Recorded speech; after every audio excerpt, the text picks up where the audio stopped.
ಬಂಧುಗಳೇ ನಮಸ್ಕಾರ, ಹೇಗಿದ್ದೀರಿ? ನಾನು ನಿಮ್ಮ ಎಂಪಿ ಮುದಾಳೆ. ಬಂಧುಗಳೇ, ಬೀದರ್ ಜಿಲ್ಲೆಯ ಡಿಸಿ ಬ್ಯಾಂಕ್ನ ಅಧ್ಯಕ್ಷ ಅಮರ್ ಖಂಡ್ರೆ ಬ್ಯಾಂಕ್ನ ಸಿಬ್ಬಂದಿಗಳಿಗೆ ಏಕವಚನದಲ್ಲಿ ನಿಂದಿಸುತ್ತಾರೆ. ಬ್ಯಾಂಕ್ನಲ್ಲಿ ಸಾಲ ಪಡೆದಿಡುವಂತಹ ಫಲಾನುಭವಿಗಳ ಫೋಟೋಗಳನ್ನ ಪೋಸ್ಟರ್ ಮೂಲಕವಾಗಿ ರಸ್ತೆ ಮೇಲೆ ಇಟ್ಟು ಮಾನಹರಾಜು ಮಾಡಿದ್ದಾರೆ. ಅದಲ್ಲದೆ ಬೀದರ್ನ ಪ್ರತಿಷ್ಠಿತ ಮನೆಯೊಂದರ ಮಗನಾಗಿರ್ತಕ್ಕಂಥ ದಿವಂಗತ ಗುರುಪಾದಪ್ಪ ನಾಗಮಾರಪಳ್ಳಿ ಅವರ ಸುಪುತ್ರ ಉಮಾಕಾಂತ್ ನಾಗಮಾರಪಳ್ಳಿ ಅವರ ವಿರುದ್ಧ ಎಫ್ಐಆರ್ ದಾಖಲು ಮಾಡಿದ್ದಾರೆ. ಈ ರೀತಿಯಾಗಿ ಕೀಳು ಮಟ್ಟದ ರಾಜಕೀಯ ಮಾಡ್ತಾ ಬಂದಿರುವಂತಹ ಅಮರ್ ಖಂಡ್ರೆ ಅವರು ಸಹೋದರ ಈಶ್ವರ್ ಖಂಡ್ರೆ ಅವರಿಗೆ ಮಸಿ ಬಳಿಯುವಂತಹ ಪ್ರಯತ್ನ ಮಾಡುತ್ತಿದ್ದಾರೆ ಎಂದು ನಾರಂಜ ಶುಗರ್ ಫ್ಯಾಕ್ಟರಿಯ ಅಧ್ಯಕ್ಷರಾಗಿರ್ತಕ್ಕಂಥ ಡಿಕೆ ಸಿದ್ದರಾಮ್ ಅವರು ಆರೋಪ ಮಾಡಿದ್ದಾರೆ. ತಮಗೆಲ್ಲ ಗೊತ್ತಿರೋ ಹಾಗೆ ಡಿಸಿ ಬ್ಯಾಂಕ್ಗೆ ಅಧಿಕಾರಕ್ಕೆ ಬರೋಕ್ಕಿಂತ ಮುಂಚೆ ಏನೆಲ್ಲ ಡಂಬರಾಟ ಮಾಡಿದ್ರು ಅನ್ನೋದು ಇಡೀ ಜಗತ್ ಜಾಹೀರಾಗಿದೆ. ಆದರೆ ಅದನ್ನ ಕೆಲಸ ಮಾಡದೆ ಇವತ್ತು ಈ ರೀತಿಯಾಗಿ ವರ್ತನೆ ಮಾಡ್ತಾ ಇರೋದು ನೋಡಿದ್ರೆ ನಿಜಕ್ಕೂ ಇದೊಂಥರ ಭಸ್ಮ ಸೂರಂತರ ಕೆಲಸ ಮಾಡ್ತಾ ಇದ್ದಾರೆ ಎಂದು ಡಿಕೆ ಸಿದ್ದರಾಮ್ ಅವರು ಆರೋಪಿಸಿದ್ದಾರೆ. ಒಟ್ಟಾರೆಯಾಗಿ ಹೇಳಬೇಕಾದ್ರೆ ಡಿಸಿ ಬ್ಯಾಂಕು ಮೊದಲಿನ ಅಧ್ಯಕ್ಷರಾಗಿರ್ತಕ್ಕಂಥ ದಿವಂಗತ ಗುರುಪಾದಪ್ಪ ನಾಗಮಾರಪಳ್ಳಿ ಅವರಾಗಿರ್ಬೋದು ಅಥವಾ ಉಮಾಕಾಂತ್ ನಾಗಮಾರಪಳ್ಳಿ ಅವರಾಗಿರ್ಬೋದು, ಆ ಕಾಲದಲ್ಲೂ ಕೂಡ ಅನೇಕ ಜನರಿಗೆ ಸಾಲ ಕೊಡಲಾಗಿದೆ.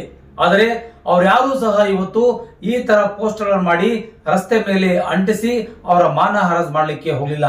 ಆದರೆ ಅಮರ್ ಖಂಡ್ರೆ ಬಂದ ಮೇಲೆ ತಮ್ಮ ರಾಜಕೀಯದ ಚಿಲ್ಲರೆ ಕೆಲಸ ಮಾಡ್ತಾ ಇದ್ದಾರೆ ಎಂದು ಡಿಕೆ ಸಿದ್ದರಾಮ್ ಅವರು ಗಂಭೀರವಾಗಿ ಆರೋಪ ಮಾಡಿದ್ದಾರೆ. ಒಟ್ಟಾರೆಯಾಗಿ ಹೇಳ್ಬೇಕಾದ್ರೆ ನಾರಂಜ ಸಹಕಾರ ಸಕ್ಕರೆ ಕಾರ್ಖಾನೆ ಮೇಲೆ 78 ಕೋಟಿ ರೂಪಾಯಿಯನ್ನ ನಾವು ಸಾಲ ಪಡೆದಿದ್ವಿ. ಅದು ಸಕ್ಕರೆ ಮೇಲೆ ಬಾಬ್ತು ಮಾಡಿಕೊಂಡು ಅದನ್ನ ನಾವು ಕೊಡ್ತೀವಿ ಅಂದ್ರೂ ಕೂಡ ಪದೇ ಪದೇ ಅವರು ಪತ್ರ ಮೇಲೆ ಪತ್ರ ಬರೆದು ನಮ್ಮನ್ನ ಟಾರ್ಚರ್ ಮಾಡ್ತಾ ಇದ್ದಾರೆ. ಇದೊಂಥರ ಮೈಕ್ರೋ ಫೈನಾನ್ಸ್ ಗಿಂತ ಜಾಸ್ತಿ ಟಾರ್ಚರ್ ಆಗಿದೆ ಅಂತಕ್ಕಂಥ ಮಾತನ್ನ ಇಲ್ಲಿ ಸಿದ್ದರಾಮ್ ಡಿಕೆ ಅವರು ಪತ್ರಿಕಾಗೋಷ್ಠಿಯಲ್ಲಿ ತಮ್ಮ ಅಳನ್ನು ತೋಡಿಕೊಂಡಿದ್ದಾರೆ. ಒಟ್ಟಾರೆಯಾಗಿ ಜಿಲ್ಲಾ ಪಂಚಾಯತ್ ಮತ್ತು ಜಿಲ್ಲಾ ಅಧಿಕಾರಿಗಳ ಸಮ್ಮುಖದಲ್ಲಿ ಈ ಒಂದು ಸಭೆಗಳನ್ನು ನಡೆಸಿ ಇದಕ್ಕೆ ಸರ್ಕಾರದಿಂದ 1,500 ಕೋಟಿ ರೂಪಾಯಿನ ಕೊಡಿಸಬೇಕು.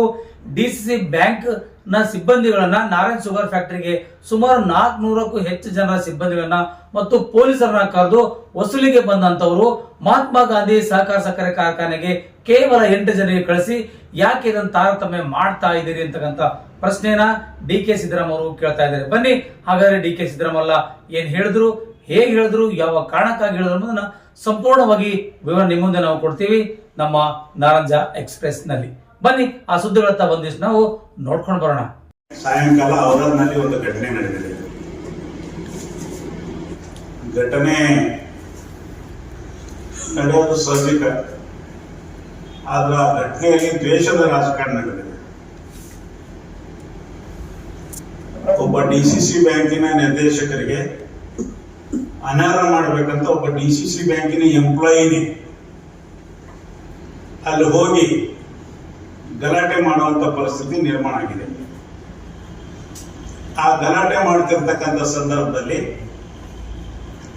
ಅಲ್ಲಿರ್ತಕ್ಕಂಥ ಬೆಂಬಲಿಗರ ಪಡೆ ಸಹಜವಾಗಿ ಆವೇಶಕ್ಕೊಳಗಾಗಿ ಅಲ್ಲೊಂದು ಸ್ವಲ್ಪ ಸಣ್ಣ ಪುಟ್ಟ ಮಾರಾಮಾರಿ ಆಗಿದೆ. ಆದ್ರೆ ಆ ಮಾರಾಮಾರಿಯಲ್ಲಿ ಈ ಜಿಲ್ಲೆ ಆಳಿರ್ತಕ್ಕಂಥ, ಇಡೀ ರಾಜ್ಯವನ್ನು ಆಳಿರ್ತಕ್ಕಂಥ, ಇಡೀ ಜಿಲ್ಲೆಗೆ ಒಳ್ಳೆಯದನ್ನು ಬಯಸಿರ್ತಕ್ಕಂಥ, ಇಡೀ ಜಿಲ್ಲೆಯ ಎಲ್ಲ ರಾಜಕಾರಣಿಗಳಿಗೆ ಹೆಚ್ಚು ಕಮ್ಮಿ 80% ರಾಜಕಾರಣಿಗಳಿಗೆ ಸಹಾಯ ಮಾಡಿರ್ತಕ್ಕಂಥ ಸನ್ಮಾನ್ಯ ಗುರುಪಾದಪ್ಪ ನಾಗಮಾರಪಳ್ಳಿ ಅವರ ಸುಪುತ್ರ ಆಗಿರ್ತಕ್ಕಂಥ ಉಮಾಕಾಂತ್ ನಾಗಮಾರಪಳ್ಳಿ ಅವರ ಮೇಲೆ ಎಫ್ಐಆರ್ ಮಾಡತಕ್ಕಂಥ ಒಂದು ದುಷ್ಕೃತ್ಯ ಅಲ್ಲಿ ನಡೆದಿದೆ. ಇದನ್ನ ಖಂಡಿಸಬೇಕಂತ ಇವತ್ತಿನ ಪತ್ರಿಕಾಗೋಷ್ಠಿಯನ್ನ ನಾನು ನಡೆಸ್ತಾ ಇದ್ದೇನೆ. ಇಷ್ಟೊಂದು ದೇಶದ ರಾಜಕಾರಣ ಇದು ಒಳ್ಳೇದಲ್ಲ. ಅಧಿಕಾರ ಶಾಶ್ವತ ಅಲ್ಲ. ರಾಜಕೀಯ ಇದು ಬರುತ್ತೆ ಹೋಗುತ್ತೆ. ನಾವು ಮುಖ್ಯಮಂತ್ರಿ ತನ ಎಲ್ಲರ ಜೊತೆ ಕೂತವರಿದ್ದೇವೆ, ಊಟ ಮಾಡಿದವರಿದ್ದೇವೆ, ನಾಷ್ಟ ಮಾಡಿದವರಿದ್ದೇವೆ, ಎಲ್ಲರ ಜೊತೆ ನಾವು ಅಧಿಕಾರವನ್ನ ನೋಡಿದ್ದೇವೆ. ಅದರ ಅಧಿಕಾರ ಇಷ್ಟೊಂದು ತಲೆಗೆಡಿಸ್ಕೊಳ್ಳೋದು ಒಳ್ಳೆಯದಲ್ಲ. ಈ ಘಟನೆಗೆ ನೇರವಾಗಿ ಡಿಸಿಸಿ ಬ್ಯಾಂಕಿನ ಅಧ್ಯಕ್ಷ ಅಮರ್ ಖಂಡ್ರೆ ಅವರೇ ನೇರ ಹೊಣೆಗಾರರಾಗಿದ್ದಾರೆ ಅಂತ ನಾನು ಈ ಸಂದರ್ಭದಲ್ಲಿ ಹೇಳಿಕೆ ಇಷ್ಟಪಡ್ತೇನೆ. ರಮೇಶ್ ಚಿದ್ರಿಯಂ ಅಂತೇಳಿ ಅವರೇ ಬರ್ಕೊಂಡಿದ್ದಾರೆ ಅಪಾಯಿಂಟ್ಮೆಂಟ್. ನಾನು ಡಿಸಿಸಿ ಬ್ಯಾಂಕಿನ ಅಧ್ಯಕ್ಷರ ಆಪ್ತ ಸಹಾಯಕ. ನನ್ನ ಪ್ರಕಾರ ಅವರು MJSS ಗೆ ಎಂಪ್ಲಾಯಿ ಇದ್ದಾರೆ.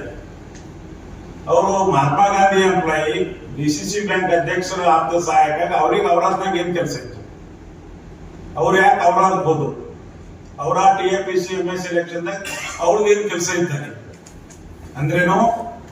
ಅಲ್ಲಿ ಬಸವರಾಜ ಹೆಬ್ಬಾಳೆ ಅವರು TAPC MS ಡೈರೆಕ್ಟರ್ ಆಗಿ ಆಯ್ಕೆ ಆಗಿಲ್ಲ ಅಂದ್ರೆ ಅವ್ರದ್ದು ಇಲ್ಲಿ DCC ಬ್ಯಾಂಕ್ ಡೈರೆಕ್ಟರ್ಶಿಪ್ ಫಂಡ್ ಹೋಗ್ತದ? ಅವ್ರು ಡೈರೆಕ್ಟರ್ಶಿಪ್ ತೆಗಿಬೇಕು ಅಂದ್ರೆ ಒಂದ್ ರೀತಿಯ ಭಸ್ಮಾಸುರ ಪ್ರವೃತ್ತಿ. ಹಿಂದೆ ಶಿವನ ಬಳಿಯಿಂದ ಭಸ್ಮಾಸುರ ಆಶೀರ್ವಾದ ಪಡೆದು ಆ ಶಿವನ್ ತಲೆ ಮೇಲೆ ಕೈ ಇಗ್ಲಾಕ್ ಹೋಗಿದ್ದು ಕತೆ ತಮ್ಗೆಲ್ಲರಿಗೂ ಗೊತ್ತಿದೆ.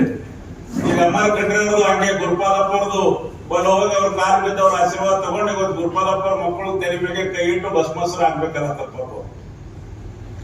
ಅದ್ರ ಭಸ್ಮಾಸುರನ ಕಥೆ ಏನಾಗಿದೆ ಅಂತ ಎಲ್ಲರಿಗೂ ಗೊತ್ತಿದೆ. ಅದೇ ಪರಿಸ್ಥಿತಿ ಅಮ್ಮಾರ್ ಕಂಡ್ರವ್ರಿಗೆ ಬರಬಾರದು ಅಂತ ನಾನು ವಿನಂತಿ ಮಾಡ್ತೇನೆ. ಇದು ಒಳ್ಳೇದಲ್ಲ. ರಾಜಕೀಯ ಮಾಡ್ರಿ, ನಡೀತದ. ರಾಜಕಾರಣದಾಗ ಪರ ವಿರೋಧಗಳು ಇರ್ತವೆ, ಶಕ್ತಿ ಪ್ರದರ್ಶನಗಳು ಇರ್ತವೆ. ಜನ ಯಾರಿಗೆ ಮತ ಹಾಕ್ತಾರೆ ಅವ್ರು ಗೆಲ್ತಾರೆ, ಯಾರಿಗೆ ಹಾಕಲ್ಲ ಅವ್ರು ಸೋಲ್ತಾರೆ. ಇದು ಕಾಮನ್ ಅದ ಪ್ರಜಾತಂತ್ರ ವ್ಯವಸ್ಥೆಯಲ್ಲಿ. ಡಾಕ್ಟರ್ ಬಾಬಾ ಸಾಹೇಬ್ ಅಂಬೇಡ್ಕರ್ ಅವರು ನಮಗೆ ಕೊಟ್ಟಿರ್ತಕ್ಕಂಥ ಅವಕಾಶದಲ್ಲಿ ಇವೆಲ್ಲ ಸಹಜಿಕ ಪ್ರಕ್ರಿಯೆಗಳು. ಯಾರ ಗೆಲ್ರಿ ಯಾರ ಸೋಲ್ರಿ. ಆದ್ರೆ ಅಂತ ಒಬ್ಬ DCC ಬ್ಯಾಂಕಿನ ಮಾಜಿ ಅಧ್ಯಕ್ಷರು, ನಾರಾಜ ಶುಗರ್ ಫ್ಯಾಕ್ಟರಿ ಮಾಜಿ ಅಧ್ಯಕ್ಷರು, ಒಂದು ಪ್ರತಿಷ್ಠಿತ ಕುಟುಂಬದ ಒಬ್ಬ ವ್ಯಕ್ತಿ ಮೇಲೆ ನೀವು FIR ಮಾಡ್ತಕ್ಕಂಥ ಒಂದು ದುಸ್ಸಾಹಸ ಮಾಡ್ತಾ ಇದ್ದೀರಿ. ಇದು ಕೊನೆಗೆ ಹೋಗಲ್ಲ. ಇದು ಇಡೀ ಜಿಲ್ಲೆಯ ನಾಗಮಾರ್ಪಳ್ಳಿ ಲಕ್ಷಾಂತರ ಅಭಿಮಾನಿಗಳು ನಿಮಗ ಕ್ಷಮಾ ಮಾಡಲ್ಲ. ಇದು ಬಹಳ ದೊಡ್ಡ ತಪ್ಪು ಮಾಡಿದ್ರಿ. ದಯವಿಟ್ಟು ಇದು ಸುಧಾರಿಸ್ಕೊಳ್ಳಿ ಅಂತ ನಾನು ವಿನಂತಿ ಮಾಡ್ತೀನಿ. ಮತ್ತೆ ಇಂಥ ಘಟನೆಯಿಂದ ತಾವು ಜಿಲ್ಲಾ ಉಸ್ತುವಾರಿ ಸಚಿವರಾಗಿರ್ತಕ್ಕಂಥ ಈಶ್ವರ್ ಖಂಡ್ರೆ ಸಾಹೇಬ್ ಹೆಸರಿಗೂ ಮಸಿ ಬೆಳಿತಕ್ಕಂಥ ಕೆಲಸ ತಾವು ಮಾಡ್ತಾ ಇದ್ದೀರಿ ಅಂತ ನಾನು ಈ ಸಂದರ್ಭದಲ್ಲಿ ಹೇಳಿಕ್ಕೆ ಇಷ್ಟಪಡ್ತೇನೆ. ಇದು ಒಳ್ಳೇದಲ್ಲ. ನೀವು ಜಿಲ್ಲಾ DCC ಬ್ಯಾಂಕಿನ ಅಧ್ಯಕ್ಷರಾಗಿದ್ರಿ, ಅನೇಕ ಆಶ್ವಾಸನೆಗಳು ಕೊಟ್ಟಾಗಿದ್ರಿ. 10 ಲಕ್ಷ ರೂಪಾಯಿ ಸಾಲ ಕೊಡ್ತೀನಿ, ರೈತರಿಗೆ ಹಿಂಗ್ ಮಾಡ್ತೀನಿ, PKPS ಎಲ್ಲ ಏನಂತಂದ್ರ ಪೂರ್ತಿ ಸ್ವಾಯತ್ತಗೊಳಿಸ್ತೀನಿ, ಎಲ್ಲ ಅನೇಕ ಆಶ್ವಾಸನೆಗಳು ಕೊಟ್ಟು ತಾವು ಅಧ್ಯಕ್ಷರಾಗಿದ್ರಿ. ತಾವು ಅಧ್ಯಕ್ಷರಾಗಿದ್ಮೇಲೆ ಎಷ್ಟು ಜನರಿಗೆ ಸಾಲ ಕೊಟ್ಟಿದ್ರಿ ಅಂತ ಸ್ಪಷ್ಟಪಡಿಸ್ಬೇಕು. ಇವತ್ತೆಲ್ಲ ಹಳ್ಳಿದಾಗ SSG ಹೆಣ್ಮಕ್ಳು ಅಳ್ತಾ ಇದ್ದಾರೆ, ಸಾಲ ಸಿಗ್ತಾ ಇಲ್ಲ. ಅನೇಕ ಕಡೆ ಎಂಗೇಜ್ಮೆಂಟ್ಗಳು ಮುರಿದು ಬೀಳ್ತಾ ಇವೆ. ಇವತ್ತು ಮೈಕ್ರೋ ಫೈನಾನ್ಸ್ ಹಾವಳಿಗಳು ಹೆಚ್ಚಾಗಿವೆ. ಹಾಳಾಗಲ ಕಾರಣ ಏನು? ಒಂದು ಟೈಮ್ನಾಗಿತ್ತು ಗುರುಪಾದಪ್ಪ ನಾಗಮಾರ್ಪಳ್ಳಿ ಅವರು DCC ಬ್ಯಾಂಕ್ ಅಧ್ಯಕ್ಷ ಇದ್ದಾಗ ಇಡೀ ರಾಜ್ಯ ರಾಷ್ಟ್ರ ಮಟ್ಟದ ಪ್ರಶಸ್ತಿಗಳು ಬರ್ತಿವು. ನೀವೇ ಪತ್ರಕರ್ತರು ಬರೀತಿದ್ರಿ, ನಿಮ್ ಜೊತೆ ಅವ್ರು ಹಂಚ್ಕೋತಿದ್ರು ವಿಷಯಗಳು. ನಂಬರ್ 1 ಇತ್ತು ಬೀದರ್ DCC ಬ್ಯಾಂಕ್. ಇವತ್ತು ಏನ್ ಪರಿಸ್ಥಿತಿ ಆಗಿದೆ? 118 ಕೋಟಿ ರೂಪಾಯಿ ಇವತ್ತು ಲಾಸ್ ನಲ್ಲಿದೆ DCC ಬ್ಯಾಂಕ್. 49% NPA ಇದೆ ಇವತ್ತು. 118 ಕೋಟಿ. ಅದು ಏಪ್ರಿಲ್ 24 ಲೆಕ್ಕ ಹೇಳತ್ತೇನೆ ಸರ್. ಈ 25ಕ್ಕೆ ಅದು ನನ್ನ ಪ್ರಕಾರ 186 ಕೋಟಿ ಆಗ್ತದೆ ಅಕುಮುಲೇಟೆಡ್ ಲಾಸ್. ಅವರೇ ಸೈನ್ ಮಾಡಿ ಪೇಪರ್ಗಳು ಹೇಳತ್ತೆ. ಇವ್ರ ಅವಧಿದಾಗ ಆಗಿದ್ದು ನಾನು ಅವತ್ತು ಇವತ್ತಿನ ಡೇಟ್ ಹೇಳತ್ತೀನಿ. ನಾನು ಹೆಂಗಾಗ್ತದೋ ಏನೋ, ಏಪ್ರಿಲ್ನಾಗ ಬ್ಯಾಂಕಿನ ಪರಿಸ್ಥಿತಿ ಏನಾಗ್ತದೋ ಏನೇನೋ, ಒಂದ್ ಸಾಲ ಕೊಡ್ತಾ ಇಲ್ಲ, ನಮ್ ಡಿಪಾಸಿಟರ್ ಆಫೀಸ್ ಬರ್ತದಿಲ್ಲ, ತುಂಬಾ ಟೆನ್ಷನ್ ಅಲ್ಲಿ ಇದಾರೆ ಜನ. ಅಂತ ಪರಿಸ್ಥಿತಿಯಲ್ಲಿ ಇವತ್ತ MLA ತಾವು, ಮಂತ್ರಿ ತಾವು, MP ತಾವು, ಜಿಲ್ಲಾ ಬ್ಯಾಂಕ್ ತಮ್ಮ ಕೈಯಾಗದ, ಫ್ಯಾಕ್ಟರಿ ತಮ್ಮ ಕೈಯಾಗದ, ಏನಾದ್ರು ಸರ್ಕಾರದಿಂದ ಸಾವಿರಾರು ಕೋಟಿ ತಂದು ಅಭಿವೃದ್ಧಿ ಮಾಡಿ ಹೆಸರು ಗಳಿಸೋದು ಬಿಟ್ಕೊಟ್ಟು ಈ ರೀತಿ ಸಣ್ಣತನ ಪ್ರದರ್ಶನ ಮಾಡಿ ಯಾರಿಗೂ PKPS ನ ಸೋಲಿಸ್ತೀನಿ, ಯಾರಿಗೂ TAPC MS ನ ಸೋಲಿಸ್ತೀನಿ ಅಂತ ಈ ಸಣ್ಣತನದ ಮನಸ್ಸು ಬಿಟ್ಟು ಬಿಡಿ ಎಂಬ ಕಾರಣಕ್ಕಾಗಿ ನಾವು ಈ ವಿಷಯ ಹೇಳ್ತಾ ಇದ್ದೀವಿ. ಅಭಿವೃದ್ಧಿ ಮಾಡಿ ತೋರಿಸ್ರಿ. ನಿಮ್ ಕೈಯಾಗಿ ಜನ ಇನ್ನೇನು ಅಧಿಕಾರ ಕೊಡ್ಬೇಕು? ಇಡೀ ಜಿಲ್ಲಾನೇ ನಿಮ್ ಕೈಯಾಗಿ ಕೊಟ್ಟಿದೆ. ಇವತ್ತು ಏನು ಇಟ್ಟಿಲ್ಲ. ಎವ್ರಿಥಿಂಗ್ ಒಂದೇ ಕೇಂದ್ರ, ಬಾಲ್ಕಿ ಕೇಂದ್ರದಲ್ಲಿ ಇದೆ ಎಲ್ಲವೂ. ಅದ್ರ ನಂತರ ನೀವು ಯಾರಿಗೂ ಲೋನ್ ಕೊಡ್ತಾ ಇಲ್ಲ. ವಸೂಲಿಗೆ ಹೆಂಗ್ ಮಾಡ್ಲಾತೀರಿ ಅಂತಂದ್ರೆ ಆ ಮೈಕ್ರೋ ಫೈನಾನ್ಸ್ ಕಿನ್ನ ಕೆಟ್ಟ ಲೆವೆಲ್ ಮೇಲೆ ವಸೂಲಿಗೆ ಇಳಿದಿರಿ. ಇಂದು ಗುರುಪಾದಪ್ಪ ಅವರು ಸಾಲ ಕೊಟ್ಟ ಹಿಂಗೆ ಮಾಡಿದ್ರ, ಉಮಾಕಾಂತ್ ನಾಗಮಾರ್ಪಳ್ಳಿ ಅವರು ಸಾಲ ಕೊಟ್ಟ ಹಿಂಗೆ ಮಾಡಿದ್ರ. ಕಟೌಟ್ಗಳು ಹಚ್ಚೋದು, ಇನ್ಸಲ್ಟ್ ಮಾಡೋದು, ಮರ್ಯಾದೆ ತೆಗೆದು, ಅಂದ್ರೆ ಕನ್ಸ್ಟ್ರಕ್ಟಿವ್ ಆಗಿಲ್ಲ, ಡಿಸ್ಟ್ರಕ್ಟಿವ್ ಆಗಿ ಎಲ್ರಿಗೆ ಕ್ವಶನ್ದಾಗ ಮಾತಾಡೋದು, ಅಲ್ಲಿ ಸಿಬ್ಬಂದಿಗಳಿಗೂ ಕ್ವಶನ್ದಾಗ ಮಾತಾಡೋದು. ಇದು ಒಳ್ಳೆ ಬೆಳವಣಿಗೆ ಅಲ್ಲ. ಮತ್ತೆ ಈ ಬೆಳವಣಿಗೆ ನಾನು ನೇರವಾಗಿ ಹೇಳತ್ತೀನಿ, ಅದು ನೀವು ಸರಿ ತಿಳ್ಕೊತಿರೋ ತಪ್ಪು ತಿಳ್ಕೊತಿರೋ ಒಂದಿನ ಇದು ಈಶ್ವರ್ ಖಂಡ್ರೆ ಸಾಹೇಬರಿಗೆ ಕೆಟ್ಟ ಹೆಸರು ಬರ್ತದಮ್ಮ ಮಾತಿರೋದು ಇವತ್ತಿನ ಸಂದರ್ಭದಲ್ಲಿ ನಾನು ಸ್ಪಷ್ಟವಾಗಿ ಹೇಳಿಕ್ಕೆ ಇಷ್ಟಪಡ್ತೀನಿ. ಇವತ್ತ ತಮ್ಮ ಉದಾಹರಣೆಗಾಗಿ ಹೇಳತ್ತೀನಿ, ನಾರಾಯಣ ಸಹಕಾರ ಸಕ್ಕರೆ ಕಾರ್ಖಾನೆ ಅಧ್ಯಕ್ಷನಾಗಿ ಅದು ಹೇಳ್ಬೇಕಂತ ನನಗೂ ಇದೆ, ಕೇಳಬೇಕೆಂಬ ಮನಸ್ಸು ನಿಮಗೂ ಇದೆ. ಮೊನ್ನೆ ಒಂದು 400 ಜನ ಬಂದ್ರು ಸರ್ ಸಾಲ ವಸೂಲಿಗೆ. ನಾರಾಯಣ ಸಕ್ಕರೆ ಕಾರ್ಖಾನೆಗೆ ಹೆಣ್ಮಕ್ಳು ಸಿಬ್ಬಂದಿಗಳಿಗೂ ಕರ್ಕೊಂಡು ಬಂದ್ರು. 12,000 ರೂಪಾಯಿ ದುಡ್ಡು ಕಟ್ಟು ಪೊಲೀಸರಿಗೂ ಸಹಿತ ಕರ್ಕೊಂಡು ಬಂದ್ರು. ಯಾವ ಪದ್ಧತಿ ಇದೆ ಸರ್ ಈ ರೀತಿ ಸಾಲ ವಸೂಲಿ ಮಾಡಕ್ಕೆ? ಹೋಗ್ಲಿ, ನಾರಾಯಣಕ್ಕೆ ಬಂದ್ರಿ 400 ಜನ ಕರ್ಕೊಂಡು ಬಂತು. ಮಹಾತ್ಮ ಗಾಂಧಿ ಮೇಗೂ ಸಾಲ ಅದಲ್ಲ, ಅಲ್ಲಿ ಬರೀ 8 ಮಂದಿ ಯಾಕೆ ಹೋದ್ರಿ? ಅಲ್ಲೂ 400 ಜನ ಹೋಗ್ಬೇಕಾಗಿತ್ತಲ್ಲ ಸರ್. ಅದಕ್ಕೂ ನನ್ನ ಪ್ರಕಾರ ಈ ಪೇಪರ್ನಾಗೆ ಮೊನ್ನೆ ಒಂದು ನಮ್ಮ ರಾಜ್ಯ ಮಟ್ಟದ ಪತ್ರಿಕೆದಾಗೆ ಬಂದಿದ್ದು 470 ಕೋಟಿ ಇದೆ ಅಂತ. ಎಷ್ಟಿದೆ ಸರ್? ನಮ್ದು 669 ಕೋಟಿ ಇದೆ. ಬಿಸಿಸಿ ಬ್ಯಾಂಕ್ ಹೌದು. ಅಂದ್ರೆ ನಾನು ಹೇಳೋ ಉದ್ದೇಶ ಇಷ್ಟೇ ಅಲ್ಲ, ಸಾಲ ಇದೆ. 100 ಕೋಟಿ ಹೆಚ್ಚಿನ ಇರ್ಬೋದು, ಕಮ್ಮಿ ಇರ್ಬೋದು. ನಾರಾಯಣ 4 ವರ್ಷ ಮೊದಲು ಸ್ಟಾರ್ಟ್ ಆಗಿದೆ, 100 ಕೋಟಿ ಹೆಚ್ಚಾಗಿದೆ. ಅವರು 4 ವರ್ಷ ಮೊದಲು ಸ್ಟಾರ್ಟ್ ಮಾಡಿದ್ರು, ಅವ್ರದ್ದು ಅಲ್ಲಿಗೆ ಬಂದ್ಬಿಡ್ತಿತ್ತು. ಅವ್ರು 4 ವರ್ಷ ಲೇಟ್ ಆಗಿ ಚಾಲೂ ಮಾಡಿದ್ರ.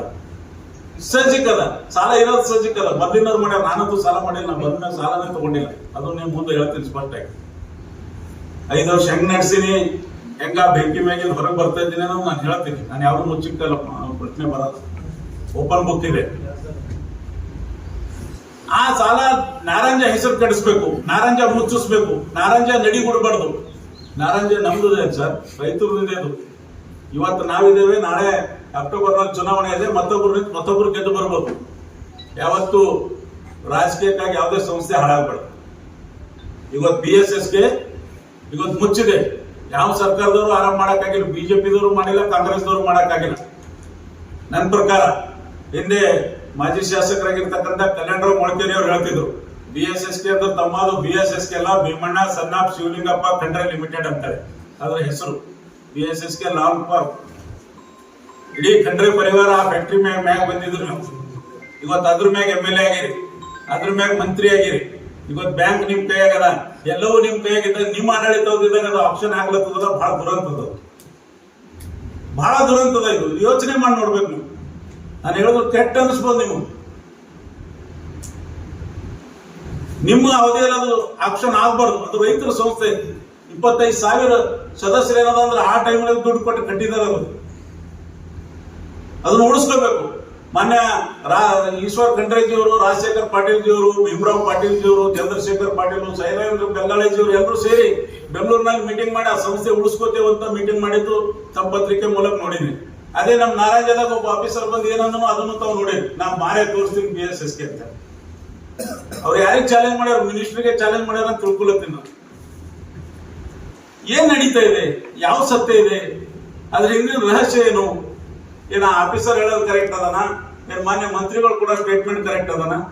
ಒಂದು ಅಳಿಕೆ ಹಾಳಾಗಿದೆ, ಇದ್ದಿನ ನಾರಾಯಣ ಹಾಳು ಮಾಡಬೇಕೆಂಬ ಉದ್ದೇಶ ಇದೆನಾ? ಆ 78 ಕೋಟಿ ಸಾಲದ ಬಗ್ಗೆ ಇಷ್ಟು ಅಪಪರಿಚಯ ಇದೆ. ನಾನು ಅದು ನೇರವಾಗಿ ಹೇಳ್ತೀನಿ ನಿಮ್ಗೆ. ಮೊದಲು ಒಂದ್ಸರಿ ಪತ್ರಿಕೆ ಕೊಟ್ಟಿದ್ದ ಅಂತ ಹೇಳಿ ನಾನು 78 ಕೋಟಿ ಸಕ್ಕರೆ ಒತ್ತೆ ಸಾಲ 20 ಮಾರ್ಚ್ 2020ರಲ್ಲಿ ತಗೊಂಡಿದ್ದಾರೆ. ನಾನು ಅಧ್ಯಕ್ಷ ಆಗಕ್ಕಿಂತ ಮುಂಚಿತವಾಗಿ. ನಾನು ಅಧ್ಯಕ್ಷ ಆಗಿದ್ಮ್ಯಾಗಲ್ಲ, ಮಾರ್ಚ್ 20, 2020. ನಾನು ಮುಂದೆ ಅಕ್ಟೋಬರ್ನಲ್ಲಿ ಅಧ್ಯಕ್ಷ ಆಗಿದ್ದೀನಿ. ಈಗ 957 ಕೋಟಿ ಅದಂತ ಟೋಟಲ್. ನಾ ಹೇಳ್ತೀನಿ, ಏನಾದ್ರು ಹೇಳ್ಕೊಂಡು ಅವ್ರಿಗೆ ನ್ಯಾಯ ಕೊಡ್ತಾರೆ. ನನ್ನ ಪೇಪರ್ ಸ್ಪೀಕ್ಸ್ ಅಲ್ಲ. ಅದು ಸಾಲ ತಗೊಂಡಿದ್ದೇನೆ. ಪ್ರತಿ ವರ್ಷ ಏನು ಕಾರ್ಖಾನೆಗಳಿಗೆ ಹಾನಿ ಆಗ್ತದೆ. ಇವತ್ತು ಮೈಸೂರ್ಗೆ ಪ್ರತಿ ವರ್ಷ IAS ಆಫೀಸರ್ MD ಇರ್ತಾರೆ. ಪ್ರತಿ ವರ್ಷ ಹಾನಿ ಆಗ್ತದೆ. ಪ್ರತಿ ವರ್ಷ ಸರ್ಕಾರದಿಂದ 50 ಕೋಟಿ 60 ಕೋಟಿ ಕೊಟ್ಟು ಉಳಿಸ್ಕೊತಾ ಇದ್ದಾರೆ. ಅದೇ ರೀತಿ ಕಾರ್ಖಾನೆಗಳಿಗೆ ಏನು ಹಾನಿ ಆಗ್ತಾ ಇದೆ, ಆ ಹಾನಿ ಭರಿಸೋ ಸಲುವಾಗಿ ಅದು ರೈತರ ಪೇಮೆಂಟ್ ಉಳಿಬಾರ್ದು ಅಂತೇಳಿ ಆ ಸಕ್ಕರೆ ಇದ್ದ ಸಕ್ಕರೆಯನ್ನ DCC ಬ್ಯಾಂಕಿನವರಿಗೆ ಪತ್ರಗಳು ಕೊಟ್ಟು ಮಾಹಿತಿ ಕೊಟ್ಟು ಮಾರಾಟ ಮಾಡಿ ಆ ರೈತರ ಪೇಮೆಂಟ್ ಎಲ್ಲ ಅವ್ರ ಬ್ಯಾಂಕಿನ ಮೂಲಕವೇ ಕೊಟ್ಟಿದ್ದಿದೆ. ಬೇರೆ ಕಡೆಯಿಂದ ಎಲ್ಲಿಂದ ರಾತ್ರೋರಾತ್ರಿ ಏನಾರ ಕಳುವಾಗಿಲ್ಲ. 78 ಕೋಟಿ ದಿನ 1 ಕೋಟಿ 2 ಕೋಟಿ ಸಕ್ಕರೆ ಮಾರಾಟ ಮಾಡಿ ಅದು DCC ಬ್ಯಾಂಕಿನವ್ರ ಅಕೌಂಟ್ದಾಗೆ ಜಮಾ ಮಾಡಿ ಅವ್ರ ಥ್ರೂನೇ ರೈತರ ಖಾತೆಗಳಿಗೆ ಜಮಾ ಆಗಿರ್ತಕ್ಕಂಥದ್ದು. ಅದೇನು ಕ್ಯಾಶ್ ವಿಡ್ರಾ ಮಾಡಿದಲ್ಲ, ಅದು ಅವ್ರಿಗೆ ಗೊತ್ತದ. ಆದ್ರೆ ಬಹುತೇಕ ಅವ್ರು ಏನ್ ಮಾಡ್ಯಾರ, 1-2 ಆಫೀಸರ್ಗಳಿಗೆ ಪಾಪ ಸಸ್ಪೆಂಡ್ ಮಾಡಿ ಅವರಿಗೆ ಒಂದ್ ರೀತಿ ಬಕ್ರಾ ಮಾಡ್ಯಾರ. ಆಫೀಸರ್ಗಳು ನಾರಾಯಣ ಮತ್ತು ಮಹಾತ್ಮ ಗಾಂಧಿ ಸಾಲ ಕೊಡ್ಬೇಡ್ರಿ, ಅವ್ರದ್ದು ನೆಗೆಟಿವ್ ನೆಟ್ವರ್ಕ್ ಅದ ಅಂತ ಹೇಳಿದಾಗ ಯಾರು ಮತ್ತೆ EC ಆಡಳಿತ ಮಂಡಳಿದಾಗ ಯಾರು ಸೆಕ್ಷನ್ ಮಾಡಿದ್ರಿ? ಅದ್ರಾಗ ಅಮರ್ ಖಂಡ್ರೆ ಇದ್ದಿಲ್ಲ. ಆ ಆಡಳಿತ ಮಂಡಳಿಯೊಳಗೆ ಇದ್ದಿಲ್ಲ ಕೊನೆಗೆ ಬಂತಂದ್ರೆ ನಾವು ಮತ್ತೆ ಅದೇ ಹೇಳ್ಕೊಂಡು ಕೋರ್ಟಿಗೆ ಹೋಗಲ್ಲ ನಾವು. ನಮಗೇನು ಕಾರಣನೇ ಗೊತ್ತಿಲ್ವಾ? ಅಮರ್ಕಂಡ್ರೆ ಸೈನ್ ಮಾಡಿದ ಮೇಲೆ ಸ್ಯಾಂಕ್ಷನ್ ಆಗಿದ್ರು ಅದು. ಅವತ್ತೇ ತಲೆಗೆ ಬಂದಿಲ್ಲ ನಿಮ್ಗೆ. ಸುಮ್ಮನೆ ಜನರಲ್ ಒಂದು ಗಿಮಿಕ್ ಮಾಡಿ. ಈಗ ಮೊನ್ನೆ ಬಂದು 400 ಜನ ಬಂದಿವಿ ಸರ್, ನಮ್ಗೊಂದು 50,000 ಟನ್ ಕಬ್ಬು ಕಡಿಮೆ ಸಿಗ್ತಾ ಇದೆ ಸರ್. ರೈತರಲ್ಲಿ ಗೊಂದಲ ಸೃಷ್ಟಿಯಾಗಿದೆ. ಏನ್ ಪೇಮೆಂಟ್ ಕೊಡ್ತಾರೋ ಇದು, DK ಸಿದ್ದರಾಮ್ ಫ್ಯಾಕ್ಟ್ರಿ ನಡೆಸ್ತಾರೋ ಇದು. ಆ ಲಾಸ್ ಆಗಿರೋದು ಯಾರು ಜವಾಬ್ದಾರಿ ಆಗ್ತಾರೆ ಸರ್? ಒಂದು ಸಂಸ್ಥೆ ಇದೆ ಅದು. ನಾನು ವೈಯಕ್ತಿಕ ಅಲ್ಲ, ನಾನು ಪ್ರೈವೇಟ್ ಕಾರ್ಖಾನೆ ಅಲ್ಲ. ನಾನು ನಿಮಿತ್ತಿಗಿದ್ದೀನಿ ಅಲ್ಲಿ, ಜನ ಆರಿಸಿದರೆ ಕೂತೀನಿ, ಮುಗಿತೀನಿ ನನ್ನ ಪೀರಿಯಡ್. ಅಲ್ಲಿ ಲಾಸ್ ಆಯ್ತಂದ್ರೆ ಯಾರು ಜವಾಬ್ದಾರು? ಅದಕ್ಕೆ ಆ DCC ಬ್ಯಾಂಕಿನ 400 ಜನ ಏನು ಬಂದಿರಲ್ಲ, ಅವ್ರೇನ್ ಜವಾಬ್ದಾರಿ ಹೊರಬೇಕಾಗ್ತದೆ. ನಾನು ಬಿಡಲ್ಲ ಸುಮ್ಮನೆ. ಆದ್ರೂ ನಾನು ನಿಮ್ಮ ಮೂಲಕ ಇಡೀ ಜಿಲ್ಲಾ ರೈತರಿಗೆ ವಿಶ್ವಾಸ ಕೊಡ್ತೇನೆ. ಇವತ್ತು 80 ಕೋಟಿ ರೂಪಾಯಿ ಸಕ್ಕರೆ ನನ್ನ ಹತ್ರ ಇದೆ. 56 ಕೋಟಿ ಮಾತ್ರ ರೈತರು ಬಿಲ್ ಬಾಕಿ ಕೊಡ್ಬೇಕಾಗಿದೆ. ವಿತ್ ರಿಕಾರ್ಡ್ಸ್ ಹೇಳತ್ತೀನಿ ನಾನು.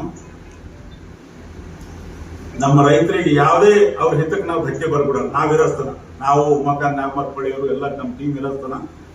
ಯಾವುದೇ ಕಾರಣಕ್ಕೆ ರೈತರ ಹಿತಕ್ಕೆ ಧಕ್ಕೆ ಬರ್ಬಿಡಲ್ಲ. ಯಾಕೆ ನೀವು ನಮ್ಮ ಜೈಲಿಗೆ ಹಾಕ್ತೀರಿ? ಯಾಕೆ ರೈತರು ಸಲುವಾಗಿ ಜೈಲಿಗೆ ಹೋಗೋಕ್ಕೂ ರೆಡಿ ಇದ್ದೇವೆ.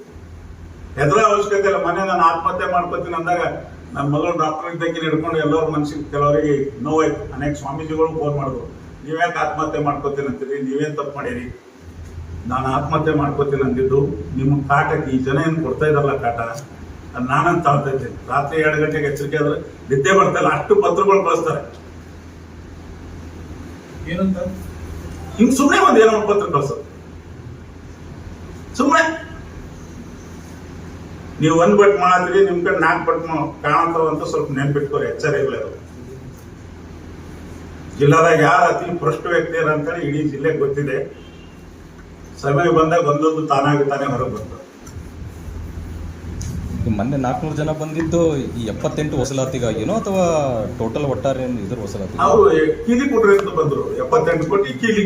ಈ ಒತ್ತುವರಿ ಇದು ಸಕ್ಕರೆ ಒತ್ತಿ ಸಾಲ ಕೀಲಿ ಸರ್. ನಾ ಇವತ್ತು ಹೇಳ್ತೀನಿ, ನಮ್ಮ ಮಲ್ಲಿಕಾರ್ಜುನ್ ಇವ್ರು ಬಂದಿದ್ರು ಒಂದು ವಿಡಿಯೋ ನೋಡಿ, ನಾನು ಯಾಕೆ ತೋರ್ಸಲ್ಲ ಅಂದ್ರ, ನನ್ನ ನೀವೆಲ್ಲರೂ ಬಂದ್ರು ಗೋಡಾಮ್ ತೋರಿಸ್ತೀನಿ ನೋಡ್ರಿ ಸಕ್ಕರೆ. ಅವ್ರಿಗೆ ನಾನು ಗೋದಾಮಿ ಒತ್ತೇನೆ ಇಟ್ಟಿಲ್ಲ ಈ ವರ್ಷ ಸಕ್ಕರೆ. ನಾನು ಜನರಲ್ ಬಾಡಿದಾಗ ಒತ್ತೆ ಇಕ್ಕಬಾರ್ದು DC ಬ್ಯಾಂಕಿಂಗ್ ಅಂತ ಆದೇಶ. ಅವ್ರಿಗೆ ನಾ ತೋರ್ಸೋ ಪ್ರಶ್ನೆ ಯಾಕೆ ಬರ್ತದೆ ಸರ್? ಮೊನ್ನೆ DC ಮೇಡಮ್ ಬಂದಿರು ನೋಡೋದು, ತಾವೆಲ್ಲರೂ ಬರ್ಬೇಕನ್ನ ನಾನು ತೋರಿಸ್ತೀನಿ. ಯಾವ್ದು 80 ಕೋಟಿ ಸಕ್ಕರೆ ಅದೆಲ್ಲ 1 ಕೋಟಿ ಬಿ ಕಮ್ಮಿ ಅಂತ ನೀವು ಎಣಿಸ್ಕೊಳ್ಬೇಕು. 78 ಕೋಟಿ ಅದೇ ಹೇಳತ್ತೇನೆ ಸರ್. 78 ಕೋಟಿ ಸಾಲವನ್ನ ರೈತರ ಬಿಲ್ ಪಾವತಿಗಾಗಿ DCC ಬ್ಯಾಂಕಿನವ್ರ ಮಾಹಿತಿ ಕೊಟ್ಟಿಯೇ ಉಪಯೋಗ ಮಾಡಿಕೊಂಡು ರೈತರ ಬಿಲ್ ಪಾವತಿ. ಮಾಹಿತಿ ಪರವಾನಗಿ ಅವ್ರು ನೋ ಅಂತೂ ಬರ್ದಿಲ್ಲ, ಎಸ್ ಅಂತೂ ಬರ್ದಿಲ್ಲ. ಅವ್ರು ನೋ ಅಂತ ಬರಿಬೇಕಾಗಿತ್ತಲ್ಲ. ಅವ್ರು ಸಪೋಸ್ ಮಾರ್ಬೇಡ್ರಿ ಅಂದ್ರೆ ಅವ್ರ ಬ್ಯಾಂಕ್ನಾಗೆ ರೊಕ್ಕ ಜಮಾಲತ್ತ ಅಕೌಂಟ್ ಫ್ರೀಸ್ ಮಾಡ್ಬೇಕಾಗಿತ್ತು. ಅವ್ರಿಗೆ ಲೆಟರ್ ಬರ್ದೇವು, ನಾವು ನಮ್ ಸಕ್ರಿ ಮಾರಂಗಿಲ್ಲ ಅಂತ ನೀವು ಉತ್ತರ. 1 ಲೆಟರ್ ಅಲ್ಲ ಸರ್, 13 ಪತ್ರ ಬರ್ದೇವು. ಆಡಳಿತ ಮಂಡಳಿ ತಪ್ಪು ಮಾಡಿರುತ್ತೆ. ನಾನು ಆಡಳಿತ ಮಂಡಳಿ ಅಂತ ಹೇಳ್ತೇನೆ ಸರ್. ಸರ್ ಇವರಿದ್ದಾಗೂ ಕೊಟ್ಟಿಲ್ಲ ಸರ್, ಇವರಿದ್ದಾಗೂ ಪತ್ರ ಕೊಟ್ಟಿಲ್ಲ, ಅಮರ್ಕಂಡ್ರವರಿದ್ದಾಗೂ ಪತ್ರ ಕೊಟ್ಟಿಲ್ಲ. ನಮ್ಗೆ ಏನು ಪ್ರಶ್ನೆ 78 ಕೋಟಿ ರೂಪಾಯಿ ಇತ್ತು. 78 ಕೋಟಿ ರೂಪಾಯಿ ನೀವೇ ಹೇಳ್ತಾ ಇದ್ರಿ, ನಾವು DCC ಬ್ಯಾಂಕ್ ಪತ್ರ ಬಂದಿದ್ವಿ, ಅವ್ರು ಮಾಹಿತಿ ಕೊಟ್ಟರು. ಆ ಮಾಹಿತಿ ಕೊಟ್ಟ ಮೇಲೆ ಅವ್ರು ನಮಗೆ 3 ಕೊಂಡಿಲ್ಲ, ಎಸ್ ಅಂತೂ ಹೇಳಿಲ್ಲ. ಅದಕ್ಕಾಗಿ ನಾವು ಅದನ್ನ ಮಾರಾಟ ಮಾಡಿದ್ವಿ. ಅವ್ರ ಬ್ಯಾಂಕು ಲೋನ್ ಯಾವ್ದು ರೈತರ ಬಾಕಿ ವಾಪಸ್ ಕೊಟ್ವಿ ಅಂತ ಹೇಳ್ತೀವಿ. ಅಂದ್ರೆ ಅವಧಿನ ಆಡಳಿತ ಮಂಡಳಿ ನಿರ್ಲಕ್ಷ್ಯ ವಹಿಸಿದೆ ಅಂತ. ನಿರ್ಲಕ್ಷ್ಯ ಇಲ್ಲ, ಹೆಚ್ಚುವರಿ ಭದ್ರತೆ ತಗೊಂಡಿದ್ದಾರೆ ಅವರು. ಏನು ಹೆಚ್ಚುವರಿ 809 ಕೋಟಿ ರೂಪಾಯಿ ನಮ್ದೇನು ಆಸ್ತಿ ಇದೆ, ಅದಕ್ಕೆ ಅವರು ಅಡವು ತಗೊಂಡಿದ್ದಾರೆ. ಅದಕ್ಕೂ ಅಡಿಷನಲ್ ಸೆಕ್ಯೂರಿಟಿ ಅಂತ ತಗೊಂಡಿದ್ದಾರೆ. ಬೌಂಡ್ ಮಾಡ್ಕೊಂಡು ಅಫಿಡವಿಟ್ ಮಾಡ್ಕೊಂಡಿದ್ದಾರೆ ಸರ್. ಯಾರು ಅದೇ ಮತ್ತ ಅರ್ಥ. ಈಗ ಅದು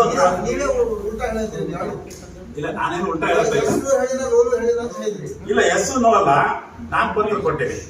ಅವರು ಬೇಡ ಅನ್ಬಹುದಾಗಿಲ್ಲ. ಅಲ್ಲ, ಅಡಿಷನಲ್ ಸೆಕ್ಯೂರಿಟಿ ತಗೊಂಡಾರ ಅಂತಲ್ಲ.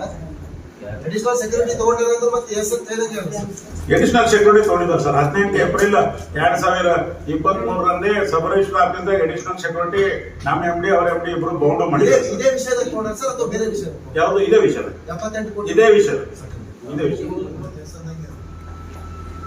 ಅದಕ್ಕೆ DCC ಬ್ಯಾಂಕು ನಮ್ಮ ತಂದೆಯವರು ಸ್ಥಾಪನೆ ಮಾಡಿದ್ದದ. ಅದು ಯಾವ ಕಾರಣಕ್ಕೂ ಹಾಳಾಗಬಾರ್ದು. ಅಧಿಕಾರ ಶಾಶ್ವತ ಅಲ್ಲ. ಇವತ್ತು ಬರುತ್ತೆ, ನಾಳೆ ಹೋಗುತ್ತೆ. ನಡೀಲಿ, ಇದ್ದವರಿಗೂ ನಾವು ಸಪೋರ್ಟ್ ಮಾಡೋಣ. ಅವ್ರ ಅಧಿಕಾರ ನಡೆಸಲಿ ಅಂತ ಸುಮ್ಮನೆ ಕೂತಿದ್ರೆ ಈಗಿರ್ತಕ್ಕಂಥ ಅಮರ್ಕಂಡ್ರವ್ರು ಅದೇ ಅದು ಮಕ್ಕಂತ ಗಂಜರಿ ಅಂತ ತಿಳ್ಕೊಳತ್ತ. ಆ ಸಂಸ್ಥೆ ಹಾಳಾಗ್ಬಿಡೋದು ಅಂತ ಉಮಾಕಾಂತ್ ನಾಗಮರ್ ಪಡೆಯೋರು ಸುಮ್ಮನೆ ಕೂತಿದ್ದಾರೆ. ನನ್ನಿಂದ ಆ ಸಂಸ್ಥೆ ಹಾಳಾಗ್ಬಿಡೋದು, ಯಾವುದು ಕಮೆಂಟ್ಸ್ ಮಾಡ್ತಾ ಇಲ್ಲ. ನಡೀಲಿ ನಡೀಲಿ ನಡೀಲಿ, ಹೆಂಗಾದ್ರೂ ಮಾಡಿ ನಮ್ಮ ತಂದೆಯವರು ಸ್ಥಾಪನೆ ಮಾಡಿರ್ತಕ್ಕಂಥ ಸಂಸ್ಥೆ ಒಳ್ಳೆ ರೀತಿ ನಡೀಲಿ ಅನ್ನೋ ಕಾರಣಕ್ಕಾಗಿ ಅವರು ಸುಮ್ಮನೆ ಕೂಡ್ತಾ ಇದ್ದಾರೆ. ಅದರ ಅರ್ಥ ಅದೇ ಉಮಾಕಾಂತ್ ಅವ್ರು ಕಮ್ಜೋರಿ ಇದೆ ಅಂತ ತಿಳ್ಕೊಂಡಿದ್ದಾರೆ. ಹಾಗೆ ಇಲ್ಲ, ಆ ಸಿಂಹದ ಮರಿ ಸಿಡಿದಿತ್ತು ಅಂದ್ರೆ ಇಡೀ ಜಿಲ್ಲೆಯಲ್ಲಿ ಕ್ರಾಂತಿ ಆಗ್ತದೆ. ಅದನ್ನ ಈಗಿರ್ತಕ್ಕಂಥವ್ರು ಅರ್ಥ ಮಾಡ್ಕೋಬೇಕು. ನಾನು ಜಿಲ್ಲಾ ಉಸ್ತುವಾರಿ ಮಂತ್ರಿಗಳಿಗೆ ವಿನಂತಿ ಮಾಡ್ತೀನಿ, ಇಂಥ ಘಟನೆಗಳಿಗೆಲ್ಲ ದಯವಿಟ್ಟು ಆಸ್ಪದ ಕೊಡಬೇಡ್ರಿ. ಇವತ್ತು ನೀವು ರಾಜ್ಯ ಮಟ್ಟದಲ್ಲಿ ಒಳ್ಳೆ ರೀತಿಯಲ್ಲಿ ಬೆಳೀತಾ ಇದ್ರಿ, ನಿಮ್ಮ ಬೆಳವಣಿಗೆಗೆ ಇದೇ ಒಂದು ಧಕ್ಕೆ ಆಗಬಾರ್ದು, ಇದೇ ಒಂದು ಅಡಚಣೆ ಆಗಬಾರ್ದು. ನಿಮಗ ದಯವಿಟ್ಟು ಈ ನಿಟ್ಟಿನಲ್ಲಿ ಸಕಾರಾತ್ಮಕವಾಗಿ ಯೋಚನೆ ಮಾಡ್ರಿ. ನೆಗೆಟಿವ್ ಥಿಂಕಿಂಗ್ ಮಾಡೋದ್ರಿಂದ ಯಾರೋ ಮುಂದೆ ಬರೆಯಕ್ಕೆ ಸಾಧ್ಯ ಇಲ್ಲ. ಒಳ್ಳೆಯ ವಿಚಾರಗಳು ಮಾಡ್ರಿ. 3 ಸಕ್ಕರೆ ಕಾರ್ಖಾನೆಗಳು ಉಳಿಸೋ ಸಲುವಾಗಿ ನನ್ನ ವಿನಂತಿ ಇದೆ, ಸರ್ಕಾರದ ಗ್ಯಾರಂಟಿ ಕೊಡಿಸ್ರಿ 3 ಶುಗರ್ ಫ್ಯಾಕ್ಟರಿಗಳಿಗೆ. ಇವತ್ತು ಸಾವಿರಾರು ಕೋಟಿ ಖರ್ಚು ಮಾಡಿ ನೀರಾವರಿ ಯೋಜನೆಗಳು ಮಾಡ್ಲತ್ತೀರಿ, ಸಾವಿರಾರು ಕೋಟಿ ಖರ್ಚು ಮಾಡಿ ರೋಡ್ಗಳು ಮಾಡ್ಲತ್ತೀರಿ. ಇವತ್ತು ಮೈ ಶುಗರ್ಸ್ ಪ್ರತಿ ವರ್ಷ ರೊಕ್ಕ ಕೊಡ್ತಾ ಇದ್ರಿ. ಈ 3 BSSK, ಮಹಾತ್ಮ ಗಾಂಧಿ, ನಾರಾಯಣ ಶುಗರ್ ಫ್ಯಾಕ್ಟರಿಗಳು ಉಳಿಸೋ ಸಲುವಾಗಿ ಒಂದೇ ಒಂದು ಅಜೆಂಡಾದಾಗ ನಾವು ಯಾರು ಒಬ್ಬರ ಮೇಲೆ ಒಬ್ಬರು ರಾಣಿ ಚಡಿಸೋದ್ರಿಂದ ಈ ಸಂಸ್ಥೆಗಳು ಹೊರಗೆ ಬರಲ್ಲ. ಎಂದೂ ಆರಾಮದಿಂದ ಹೆಚ್ಚಿನ ದರ ಕೊಟ್ಟಿದ್ದ ಕಾರಣಕ್ಕಾಗಿ, ಬಡ್ಡಿ ಭಾರ ಕಾರಣಕ್ಕಾಗಿ ಲಾಸ್ಗಳು ಆಗಿವೆ. ಆ ಲಾಸ್ಗಳಿಗೆ 108 ಕಾರಣಗಳು ಇವೆ. ಅವು ಚರ್ಚೆ ಮಾಡ್ಬೋದು ಕೂಡೋದಕ್ಕಿಂತ 1,000 ಕೋಟಿ ಸರ್ಕಾರದಿಂದ 3 ಶುಗರ್ ಫ್ಯಾಕ್ಟರಿ ನೀವು ಒಂದ್ ವೇಳೆ ಗೌರ್ಮೆಂಟ್ ಗ್ಯಾರಂಟಿ ಕೊಡಿದ್ರಿ ಅಂದ್ರೆ DCC ಬ್ಯಾಂಕ್ನು NPA ದಿಂದ ಹೊರಗೆ ಬರ್ತದೆ. ಆಗ 3 ಸಕ್ಕರೆ ಕಾರ್ಖಾನೆ ಮತ್ತು DCC ಬ್ಯಾಂಕ್ ಇಡೀ ಜಿಲ್ಲೆ ರೈತರ ಸೇವೆಯಲ್ಲಿ ಇರ್ತಾವ, ಯಾವುದೇ ತೊಂದರೆ ಆಗಲ್ಲ. ಇವತ್ತು ಹಳಿಕೆರೆ ಬಂದಾಗಿ ಲಕ್ಷಾಂತರ ಜನ ಅಲ್ಲಿನ ಸಿಬ್ಬಂದಿಗಳು ಇವತ್ತು ರೋಡ್ ಮೇಗರ. ನಾರಾಯಣ ಒಂದ್ ವೇಳೆ ಬಂದಾಯ್ತು, ಅದಕ್ಕಿಂತ ಹೆಚ್ಚಿನ ಒಂದು ಲಾಸ್ ಇರೋದ ನಮ್ಮ ಜಿಲ್ಲೆಗೆ ಆಗ್ತದ. ನಾವು ರನ್ನಿಂಗ್ ಶುಗರ್ ಫ್ಯಾಕ್ಟರಿ ಇಟ್ಟಿದ್ದೆವು. ಇವತ್ತು ನಾವು ಎಲ್ಲಾ ಪೇಮೆಂಟ್ ಮಾಡಿನೂ ಬಿಟ್ಟು ಹೋಗ್ಬೇಕಾದ್ರೂ ಒಂದು 20-25 ಕೋಟಿ ರೂಪಾಯಿ ಅಲ್ಲಿ ದುಡ್ಡು ಇಟ್ಟು ಬಿಡಬೇಕು ಎಂಬ ಉದ್ದೇಶ ಇಟ್ಕೊಂಡು ನಾವು ಬಿಡ್ತೇವೆ. ಯಾವುದೋ ಹಾಳು ಮಾಡಿ ಬಿಡಬೇಕು ಅನ್ನೋ ಉದ್ದೇಶ ನಮ್ದಿಲ್ಲ. ನಾನು ನೇರವಾಗಿ ಹೇಳತ್ತೇನೆ, ನಾನು ಮುಂದೆ ಕಂಟಿನ್ಯೂ ಆಗ್ಬೇಕಂತ ನನ್ನ ಉದ್ದೇಶ ಇಲ್ಲ. ಯಾಕಂದ್ರೆ ನಂದು 5 ವರ್ಷ ಮುಗೀತು. ನಿಮ್ಮೆಲ್ಲರ ಆಶೀರ್ವಾದದಿಂದ, ಉಮಾಕಾಂತ್ ನಾಗಮರ್ ಪಡೆಯೋರ ಆಶೀರ್ವಾದದಿಂದ 5 ವರ್ಷ ಸಕ್ಸಸ್ಫುಲ್ ಆಗಿ ಅಧ್ಯಕ್ಷ ಆಗಿ ನಾನು ಕೆಲಸ ಮಾಡಿ ತೃಪ್ತಿ ನನಗಿದೆ. ಈ ಎಲ್ಲಾ ರೈತರು ಇಷ್ಟು ಪೇಮೆಂಟ್ ಕೊಟ್ಟ ಅಂತಂದ್ರೆ ಆರಾಮಾಗಿ ರಾಜೀನಾಮೆ ಕೊಟ್ಟು ಮುಂದಿನ ವರ್ಷ ಚಂದ ನಡೆಸ್ರಪ್ಪ ಅಂತ ಒಟ್ಟ ಒಂದು 20-25 ಕೋಟಿ ಅಲ್ಲಿ ಕ್ಯಾಶ್ ಬ್ಯಾಲೆನ್ಸ್ ಇಟ್ಟು ಬಿಡಬೇಕು ನಮ್ಗೆ ಕೂಡಿದ್ದಾರೆ. ನಾನು ನೇರವಾಗಿ ಹೇಳ್ತೀನಿ. ಅದ್ರೊಳಗೆ ಯಾರನ್ನ ಬ್ಯಾಂಕಿನವ್ರು ಬಂದು ಕೀಲಿ ಹಾಕೋದ್ರೆ ಹಾಕೋರಿ, ಕೀಲಿ ಹಾಕ್ರಿ, ರೈತರ ಪೇಮೆಂಟ್ ನೀವೇ ಕೊಡ್ರಿ, ನಮ್ಗೇನಾಗೋದಿಲ್ಲ. ಕೀಲಿ ಹಾಕೋರಿ, ರೈತರ ಪೇಮೆಂಟ್ ನೀವೇ ಕೊಡ್ರಿ. ರೈತರು ಮೊದಲ ಆದ್ಯತೆ ಅದ, ಸುಪ್ರೀಂ ಕೋರ್ಟ್ ಹಿಡ್ಕೊಂಡು ಆದೇಶವ, ರೈತರ ಪೇಮೆಂಟ್ ಯಾರು ತೆಗಿಲಿಕ್ಕೆ ಆಗೋದಿಲ್ಲ. ರೈತರು ಮೊದಲ ಆದ್ಯತೆ. ಯಾರು ಕಬ್ಬು ಹಾಕಿದ್ದಾರೆ ಅವ್ರ ಪೇಮೆಂಟ್ ನಾವು ಮೊದಲು ಕೊಡಬೇಕು. ಅಷ್ಟು ಕೊಟ್ಟು ಉಳಿದಿದ್ದು ನೀವು ವಸೂಲಿ ನಾನೇ 20 ಕೋಟಿ ಕೊಡ್ತೀನಿ, ಪ್ರತಿ ವರ್ಷ 20 ಕೋಟಿ ಕೊಡ್ತೀನಿ ಅಂತ 2 ವರ್ಷ ಆಯ್ತು ಅವ್ರಿಗೆ ಪತ್ರ ಬರೀತಾ ಇದ್ದೀನಿ. ಅವ್ರು ಅದು ಯಾವುದಕ್ಕೂ ಗಮನ ಕೊಡ್ತಾ ಇಲ್ಲ. ಅವ್ರಿಗೇನು ಜಿದ್ದು ಸರ್,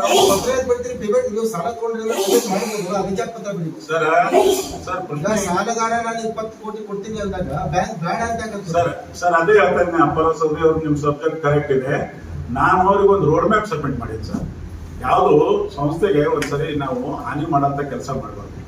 ನಾವು ಸಂಸ್ಥೆದಾಗ ಇದ್ದೆವು, ಸರ್ಕಾರದ ಸಂಸ್ಥೆ ಅದು. ಕೋಪರೇಟಿವ್ ಅಂದ್ರೆ ಅದು ಯಾವ್ದು ಪ್ರೈವೇಟ್ ಅಲ್ಲ. ನಾವು ಪ್ರೈವೇಟ್ ಸಾಲ ತಗೊಂಡಿನಿ, ಕಟ್ಟಬೇಕಾಗಿತ್ತು, ಆದೇಶ ಬೇಕಾಗಿಲ್ಲ ಅಂದ್ರೆ ನಾವು ಹೋಗ್ತೀವಿ ಸರ್. ಅದು ಒಂದು ಜನರ ಸಂಸ್ಥೆ. ಅಲ್ಲಿ 25,000 ರೈತರು ಸಾಮಾನ್ಯ ಸಭೆಯಲ್ಲಿ ಸೇರ್ಬಿಡ್ತಾರೆ. ಅವ್ರು ಏನ್ ತೀರ್ಮಾನ ಮಾಡ್ತಾರೆ ಅದ್ರ ಪ್ರಕಾರ ನಡ್ಕೋಬೇಕಾಗ್ತದೆ. ಜನರು ಮಾಡಿದಾಗ ರೆಸಲ್ಯೂಷನ್ ಬ್ಯಾಂಕಿಗೆ ಕಟ್ಟುವ ಸಾಲದ ಬಡ್ಡಿಗೆ ಬ್ಯಾಂಕ್ದವ್ರಿಗೆ ಯಾಕೆ ಕೇಳಬೇಕು? ಅಲ್ಲ, ನಾನು ಅವ್ರಿಗೆ ರೋಡ್ ಮ್ಯಾಪ್ ಸಬ್ಮಿಟ್ ಮಾಡಿದ್ದೆ. 25 ವರ್ಷದ್ದು ಪ್ರತಿ ವರ್ಷ 20 ಕೋಟಿ ಕಟ್ತೀನಿ ಸರ್ ನಾನು. ಸರ್ ಈ ದೇಶದಲ್ಲಿ ಎಷ್ಟೋ ಕಡೆ ತಾವೇ ನೋಡಿದ್ರಿ, SBI ಮೂಲ ಇದರಲ್ಲೇ ಬಿಟ್ಬಿಟ್ಟಿದ್ದಾರೆ, ಇಂಟ್ರೆಸ್ಟ್ ಬಿಟ್ಕೊಟ್ರು. ಅವ್ರು ಸಾಲ ಏನಿತ್ತಲ್ಲ ಸರ್ ಅದ್ರಾಗೂ ಮಾಫ್ ಮಾಡಿದ್ರು ಉದಾಹರಣೆಗಳು ಇನ್ನ ಕೇಳಿದ್ ಸರ್. ನಾವೇನ್ ಹೇಳ್ತೀವಿ, ಅಸಲ್ ಮ್ಯಾಗ ನೀವು ಒನ್ ಟೈಮ್ ಸೆಟಲ್ಮೆಂಟ್ ಮಾಡಿ 20 ವರ್ಷ ಅದಕ್ಕೆ ಪ್ರತಿ ವರ್ಷ 20 ಕೋಟಿ ಅಂತ ಮರುಪಾವತಿಗೆ ಅವಕಾಶ ಮಾಡ್ಕೊಡ್ರಿ. ಅಂದ್ರೆ ಇವತ್ತೇ ನಾನು ಆಗಿದ್ದೀನಿ ಸರ್, 20 ವರ್ಷ ಅಂತೂ ನಾ ಇರಲ್ಲ. ಮತ್ತೊಬ್ರು ಬಂದವರಿಗೂ ಅದು ಕರೆಕ್ಟ್ ದಾರಿ ಇರಬೇಕು. ಆ ಕಾರಣಕ್ಕಾಗಿ ಕೇಳೀನಿ. ಮತ್ತೆ ಅದೇ ರೀತಿ ಮಹಾತ್ಮ ಗಾಂಧಿದವರು ಕೇಳ್ಯಾರ, ನಾವು ಅವನೇ ಕೇಳೀನಿ ಅಂತ ತಿಳ್ಕೊಬೇಡಿ ಸರ್. ಅವ್ರು 23 ಕೋಟಿ ವರ್ಷ ಕಟ್ತೀನಿ ಅಂತ ಅವರು ಲೆಟರ್ ಕೊಟ್ಟಾರ. ಅವರು ರೋಡ್ ಮ್ಯಾಪೇ ಸಬ್ಮಿಟ್ ಮಾಡ್ಯಾರ. ನೋಡ್ರಿ, ನಾವು ಒಬ್ಬನೇ ಕೊಟ್ಟಿಲ್ಲ, ಇದು ನಾರಾಯಣ ಒಂದೇ ಕೊಟ್ಟಿಲ್ಲ, ಮಹಾತ್ಮ ಗಾಂಧಿನೂ ಕೊಟ್ಟಿದೆ ರೋಡ್ ಮ್ಯಾಪ್. ನೀವು ಚೆಕ್ ಮಾಡಿ ಬ್ಯಾಂಕ್ ಅಲ್ಲಿ ಬೇಕಾರೆ. ನನ್ನ ಉದ್ದೇಶ ಇಷ್ಟೇ ಇದೆ, ಇರ್ಲಿ ಆರೋಪ ಪ್ರತ್ಯಾರೋಪಗಳು, ತಪ್ಪು ಅಪ್ಪುಗಳು ಎಲ್ಲವೂ ಇವೆ. ಅದ್ರ ಮಧ್ಯದಾಗ ಸಂಸ್ಥೆಗಳು ಹಾಳಾಗ್ಬಾರ್ದು. ಆ ಸಂಸ್ಥೆಗಳು ಉಳಿಬೇಕು. ಯಾರು ಇರ್ತಾರಲ್ಲ ಇಂಪಾರ್ಟೆಂಟ್ ಅಲ್ಲ, ನೀವೇ ಬಂದು ಕೂತ್ ನಡೆಸಿ. ಬಟ್ ಸಂಸ್ಥೆಗಳು ಜೀವಂತವಾಗಿರ್ಬೇಕು. ಸಂಸ್ಥೆಗಳು ಮುಳುಗಿಸ್ತಕ್ಕಂಥ ಯೋಚನೆಗಳು, ಸಂಸ್ಥೆ ಕೆಟ್ಟ ಹೆಸರು ತರ್ತಕ್ಕಂಥ ಯೋಚನೆಗಳು ನಿಮ್ ಯಾರ ಬಲ್ಲೂ ಬರಬಾರ್ದು. ಅದು ಒಳ್ಳೆಯ ಲಕ್ಷಣ ಅಲ್ಲ ಅಂತ ನನಗೆ ಸಂದರ್ಭದಲ್ಲಿ ಡಿಸಿಸಿ ಬ್ಯಾಂಕ್ ಹಾಲತ್ತೆ ಆಯ್ತು.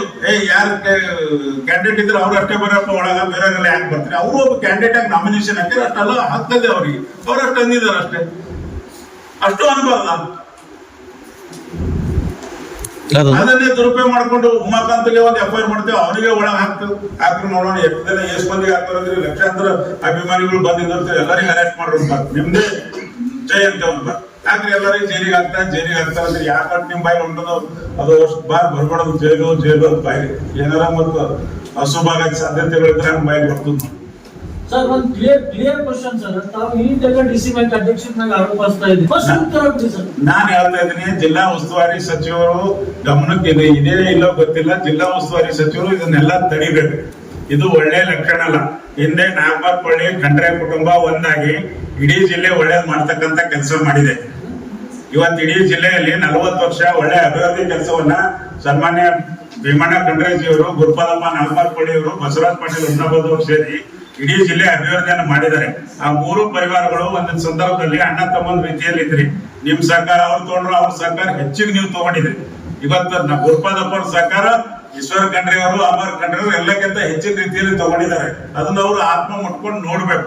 ಹಾಗಾಗಿ FIR ಲೆವೆಲ್ ಇಳಿದು ಇಷ್ಟು ದ್ವೇಷದ ರಾಜಕಾರಣ ಮಾಡ್ಕೋಬಾರ್ದು. ನೀವೆಲ್ಲರೂ ಒಂದಾಗಿರ್ಬೇಕು ಅಂತ ನನ್ನ ವಿನಂತಿ ಇದೆ.